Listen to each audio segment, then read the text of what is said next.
എൻ്റെ പ്രസ്ഥാനം Indian national Congress എന്നെ വലിയ ഒരു ഉത്തരവാദിത്തമാണ് ഏൽപ്പിച്ചിരിക്കുന്നത്. ഞാനിതിനോട് അഖിലേന്ത്യാ കോൺഗ്രസ് കമ്മിറ്റി നേതൃത്വത്തോട്, കോൺഗ്രസ് പ്രസിഡന്റിനോടും ശ്രീ രാഹുൽജിയോടും ഉൾപ്പെടെ എല്ലാവരോടും നന്ദി പറയുകയാണ്. എന്നെ ഇതിന് പ്രാപ്തമാക്കിയത് ഈ തെരഞ്ഞെടുപ്പിൽ കഠിനാധ്വാനം ചെയ്ത ലക്ഷക്കണക്കിന് UDF പ്രവർത്തകരും ടീം UDF ആയി നിന്ന ഞങ്ങളുടെ UDF നേതാക്കന്മാരുമാണ്. തീർച്ചയായും ഞാനിവിടെ എത്തിയതിന് അവരോട് എനിക്ക് ഒരുപാട് കടപ്പാടുണ്ട്. കേരളത്തിലെ ജനങ്ങൾ ഞങ്ങളെ വലിയ ഉത്തരവാദിത്തമാണ് ഏൽപ്പിച്ചത്. 10 വർഷം നീണ്ടുനിന്നൊരു ഭരണം അവസാനിപ്പിച്ച് 102 സീറ്റോടുകൂടിയാണ് അധികാരത്തിലെത്തിയത്. ആ ജനങ്ങളോട് ഞങ്ങൾ പറഞ്ഞ കാര്യങ്ങൾ ഒന്നൊന്നായി ഞങ്ങൾ ചെയ്തു തീർന്നു.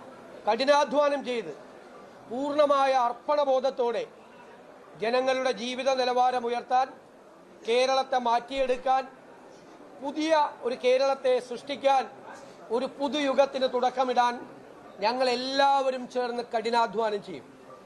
രാഷ്ട്രീയ പ്രവർത്തനവും പൊതുപ്രവർത്തനവും ജനങ്ങൾക്ക് വേണ്ടി നടത്തുന്ന കഠിനാധ്വാനവും അവർക്ക് വേണ്ടി അർപ്പണബോധത്തോടു കൂടി ചെയ്യുന്ന പ്രവൃത്തിയുമാണ് എന്ന് ഞങ്ങൾ അതിൻ്റെ നിർവചനം മാറ്റി എഴുതും.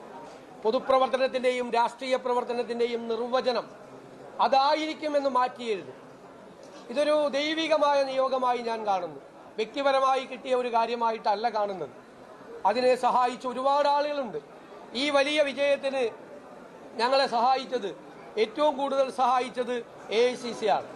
ആ AICCയുടെ പ്രവർത്തനങ്ങളെല്ലാം കേരളത്തിൽ ഏകോപിപ്പിച്ച് നടത്തിയത് പ്രിയങ്കരനായ അതിൻ്റെ സംഘടനാ ചുമതലയുള്ള ജനറൽ സെക്രട്ടറി ശ്രീ KC വേണുഗോപാലാണ്.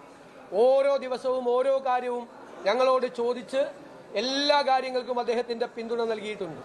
അതുപോലെ ഇതിൻ്റെ ക്യാമ്പയിൻ കമ്മിറ്റി ചെയർമാനായിരുന്ന നമ്മുടെ മുൻ പ്രതിപക്ഷ നേതാവ് കൂടിയായിരുന്ന KPCC പ്രസിഡന്റായിരുന്ന ശ്രീ രമേശ് ചെന്നിത്തല, അദ്ദേഹത്തിൻ്റെയും പങ്കുണ്ട്. എൻ്റെ നേതാവ് കൂടിയാണ് ശ്രീ രമേശ് ചെന്നിത്തല. എൻ്റെ പ്രിയങ്കരനായ സഹപ്രവർത്തകനാണ്, നേതാവ് കൂടിയാണ് ശ്രീ KC വേണുഗോപാൽ. അവരെ എല്ലാവരെയും പൂർണ്ണമായ വിശ്വാസത്തിലെടുക്കും. KPCC പ്രസിഡന്റ് ശ്രീ സണ്ണി ജോസഫിനോട്, അതുപോലെ ഇവിടുത്തെ ചുമതല AICCയുടെ ചുമതലയുണ്ടായിരുന്ന ശ്രീമതി ദീപാദാസ് മുൻഷിയോട്, എല്ലാവരോടും, അവരുടെ ക്യാമ്പ് ചെയ്താണ് ഇവിടുത്തെ പ്രവർത്തനങ്ങൾക്ക് നേതൃത്വം കൊടുത്തത്. എല്ലാവരോടുമുള്ള നന്ദി ഞാൻ പ്രത്യേകമായി പറയുകയാണ്. ഇത് വലിയൊരു ഉത്തരവാദിത്തമാണ്. കാരണം കേരളം അതിൻ്റെ ഏറ്റവും വലിയ സങ്കീർണമായ ഒരു അവസ്ഥയിലൂടെ കടന്നു പോവുകയാണ്. ഞങ്ങൾ തന്നെ ജനങ്ങളുടെ മുമ്പിൽ അവതരിപ്പിച്ച കേരളത്തിൻ്റെ ഒരു ചിത്രമുണ്ട്. ആ വെല്ലുവിളികളെ നേരിടാൻ കേരളം ഒരുമിച്ച് നിൽക്കണം. കേരളത്തിലെ എല്ലാ വിഭാഗം ജനങ്ങളുടെ, പ്രതിപക്ഷത്തിൻ്റെ ഉൾപ്പെടെയുള്ള പൂർണ്ണമായ പിന്തുണ ഞാൻ അഭ്യർത്ഥിക്കുന്നു.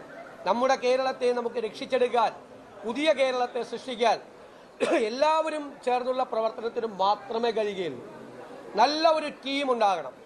നല്ല ഒരു ടീം ബിൽഡ് ചെയ്ത് ഒരാൾക്ക് ഒറ്റയ്ക്ക് ഒന്നും ചെയ്യാൻ കഴിയില്ല.